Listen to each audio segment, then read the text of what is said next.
this is exactly what I wanted to point out, that a large number of small businesses end up as failures. In fact, I don't know exact numbers, but perhaps somewhere in the range of 90% plus small firms fail in a certain point in time, 3 years, 5 years, 9 years, I don't know the numbers, but most of them die, which is testament to exactly the opposite of what you're talking about. And my sense in that case is that people are not ready or prepared for failure. They're not planning for it. They're not expecting it on their way, which is what you just said. And that's why it's critical for entrepreneurs, for my audience, to understand that aspect of failure, that, you having dealt with yourself and additionally dealing with inventions on a daily basis, people come with their dreams, they have limited amount of resources, and they think this idea is great and they're going to make a boatload of money. That's my sense. Do you teach them to incorporate the idea of failure within their business plan?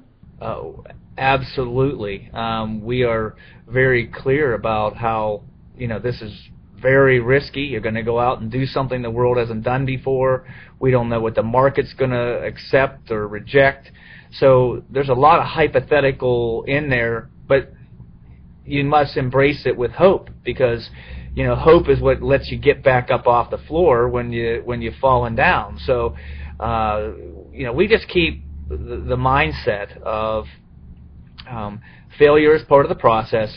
I'm probably in the world of getting new products on the store shelves as an inventor, I'm probably the most accomplished individual in that space right now in our country, if you were looking at just sheer number of products going into the store shelves. But the other side of that story is I'm probably also the most failed. I've failed to get more product. I have developed more products, presented more products than probably anybody else, and failed more than anyone else. So you're literally looking at, like, it's sort of similar to the Babe Ruth story, right?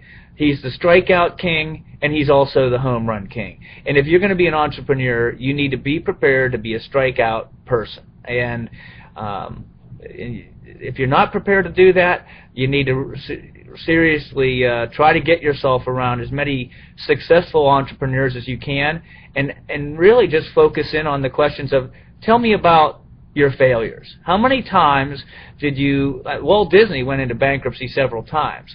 I mean, if you were to do your historical research, you will be pleasantly surprised that most of the folks that you know of, that you've read about, that you hear about in the news, have failed again and again and again. And that is the normal process.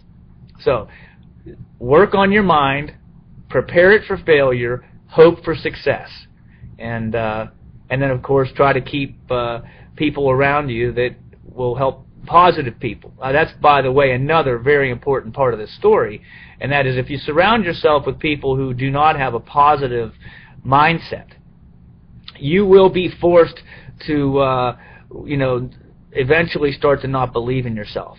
Now, if you don't believe in yourself, and you're not honest, if you're not honest with yourself and you're continuing to fail and you make the same mistakes again and again, well then that's different than what I'm talking about.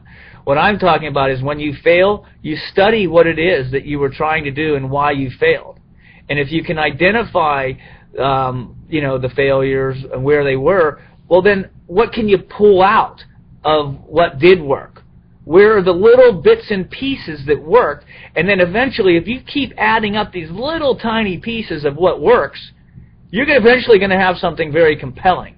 And that's why you'll be special as an entrepreneur. If everybody could do this, you're just like everyone else.